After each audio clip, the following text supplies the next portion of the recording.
everyone, I am CA Vibhuti Narang. Welcome to our channel Voxcov Academy. In today's video, we'll be talking about a topic on TDS, which is tax collected at source, in short known as TCS.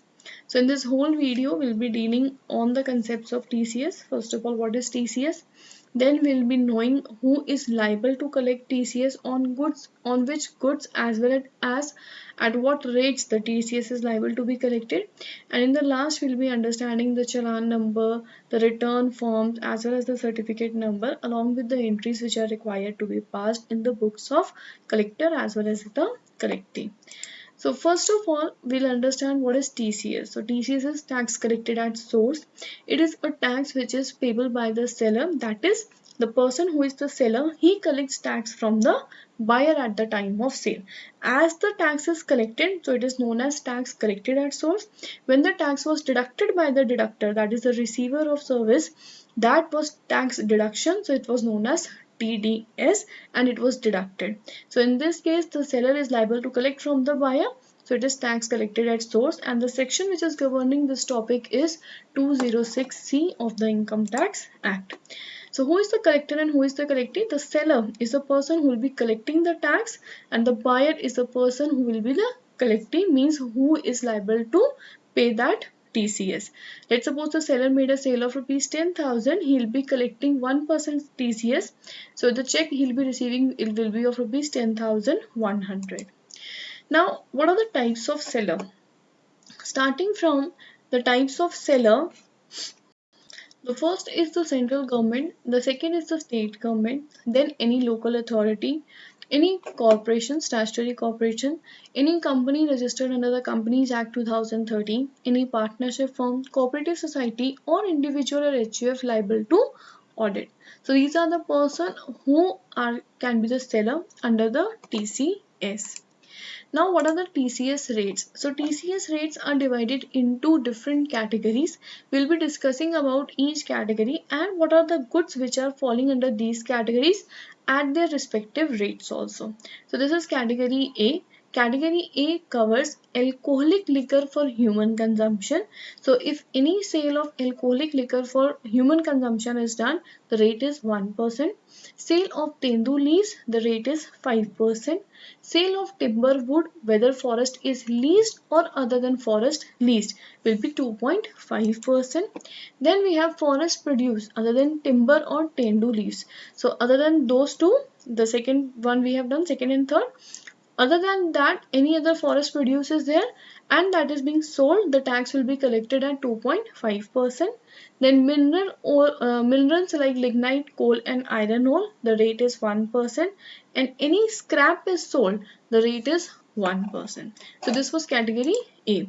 Talking about category B only covers purchase of motor vehicle exceeding rupees 10 lakh. So if there is any purchase, at that time the TCS will be 1%. Category C covers parking lot, the TCS is 1%, toll plaza 1%, mining and quarrying 1%.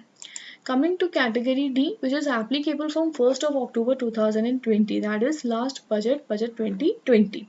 The first is foreign remittance through liberalized remittance scheme. The TCS collected is 5%, and any overseas tour package is being sold, again the TCS liable to be collected is 5%.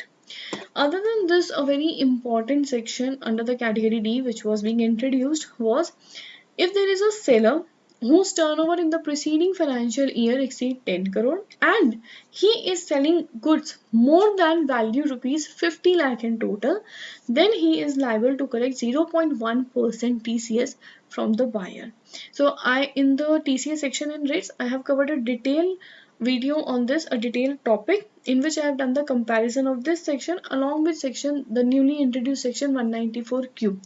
So if you want to see the interconnection between those two, you can just check out that video for the same. Then the TCS challan. So TCS challan is same as TDS challan. The challan number is 281. The due date is same, like if for the month April to February, the next month 7th, and for the month of March the due date is 30th April. Talking about return, the return form in TCS is 27EQ, and the TCS return due dates are quarterly, and after the end of the quarter 15 days need to be calculated. For example, the quarter is April to June, the due date is 15 July. Quarter is July to September, the due date is 15th October. October to December 15 January, and January to March will be 15th May, because the challan due date was 30th April, so the due date for return will be 15th May. If I talk about the TCS certificate, so the form is 27D and the due date is 15 days after the TDS return due date. So for April to June it will be 30th July, because 15 July was for TCS return. Then July September will be 30th October, October December 30th January, and January to March will be 30th May, right? Talking about TCS entries, first we'll discuss in the books of collector, and then we'll be discussing in the books of collectee. So whenever the collector is making any sale, he is issuing the bill, and at the time of issuance of bill or at the time of generation of sale, the entry will be party to TCS, to sales to TCS. At the time of payment of TCS, because he is the collector, he'll be paying to the government. So TCS, which was earlier being credited, will be debited, and from the bank the amount will be gone.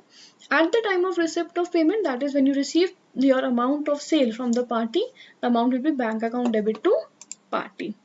If I talk about in the books of collectee, so in the books of collectee it is TCS receivable. So at the time of purchase it is purchase TCS receivable to party, and when he is making the payment, simply party to bank account.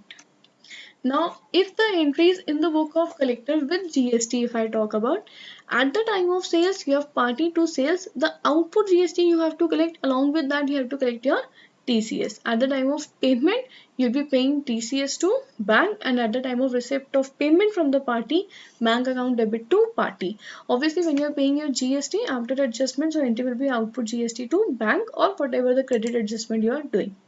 If with GST in the books of collectee, so it will be purchase debit, TCS receivable debit, input GST on the time of purchases debit to party, at the time of payment it will be party account debit account.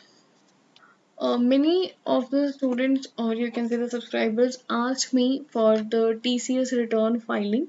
So it is almost the same as 26Q, and I have a detailed video on filing of 26Q through RP. If required, I'll provide the link in the description box as well as the I button. As of now, what I am done is I have the form challan I'm not discussing, because it is the same as 26Q. So you can just watch out that full video. There is no change in that.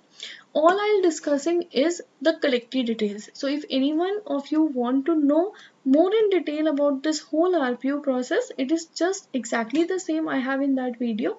Only in this collectee details part, I'm just covering for reference purpose, so that if you have any doubt, the tabs are clear to you. So it asks the challan serial number, that is normally whatever number of challans you have, you can have the challan serial number. Like for first, if only one deductee in that challan, it will be 1, 2 deductee, then twice, 3 deductee, then thrice. Then everything in gray is restricted. Collection code you have to select depending upon the type of goods the TCS is collected. So every topic, as in TDS, we have different section for different items like 194J, 194I. Similarly, you have to just select your code, because section is fixed, which is 206C. Then the party reference number is the same as deductee reference number. See, to understand this, you need to go through that video, that's for sure. Then only you'll be understanding this tab. So party reference number is deductee reference number. If PAN not available, so you can mention about that, only for those assessees whom PAN is not available. Then PAN of the party, name of the party, everything is same. Date on which the amount is paid or credited, the amount which is paid or credited, then TCS which is being deducted, any surcharge, any education cess if applicable, the total TCS collected, the date of collection, ideally they both are same. If any difference, then interest is applicable. Reason for lower deduction, higher deduction, or no deduction, so you have to select depending upon that. So if you're selecting A, it is for lower deduction, C for higher deduction, and same. Then the party code, if it's company, then company, non-company, then non-company. Rate at which TCS is collected. Then certificate number, only in case there is a lower deduction, then only you have to mention your certificate number. Deductee is non-resident, so generally do not select any value in these two tabs. If the answer is no, if it is yes, you can just select it, otherwise you can just leave it blank. Rest all steps covered in that video and this video are totally the same, so you need not worry about anything. Just watch out that video and this part will be very much clear. That's all for today's video. If you really liked the video, then please press the black thumb below and subscribe to my channel for future updates. Thank you very much. The topic covered in today's video is also available on my website www.voxcov.com. So if you want to register for any practical training sessions for GST, TDS, income tax, payroll, balance sheet finalization, you can just visit the website and enroll for the required course. Every course is available in basic and advanced medium. So as per your choice, you can just select the course and add to the cart for further payment. If you really like the video, then please press the black thumb below and subscribe to my channel for latest updates and notification. Thank you very much.